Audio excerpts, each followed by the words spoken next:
ভোলার মুসলিমপাড়া এলাকার জাকির হোসেনের ছেলে শরীফের সঙ্গে জামিরালতা এলাকার হারুন মিয়ার মেয়ে নূপুরের সঙ্গে বিয়ে হয় 2 মাস আগে।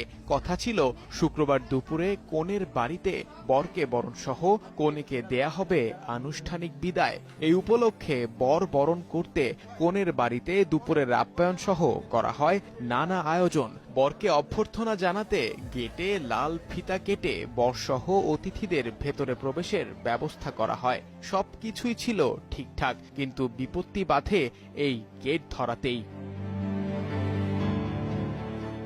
জানা গেছে, গেটে কনে পক্ষ বরের কাছে দাবি করে 5,000 টাকা। আর এ নিয়েই দুই পক্ষের মধ্যে শুরু হয় কথা কাটাকাটি। বেঁধে যায় হট্টগোল, যা এক পর্যায়ে রূপ নেয় তুমুল সংঘর্ষের। ভাঙচুর করা হয় চেয়ার, টেবিল, আসবাবপত্র, এমনকি ফেলে দেওয়া হয় অতিথি আপ্যায়নের জন্য দুপুরের খাবার। বিয়েবাড়ির গেটে টাকা চাওয়ার তুলকালাম কাণ্ডে কনে নূপুর, কনের পিতা হারুন, বরের পিতা জাকির হোসেন সহ দুই পক্ষের 15 জন আহত হয়েছেন। তাদের মধ্যে কনে সহ গুরুতর 9 জনকে ভোলা 250 শয্যার জেনারেল হাসপাতালে ভর্তি করা হয়।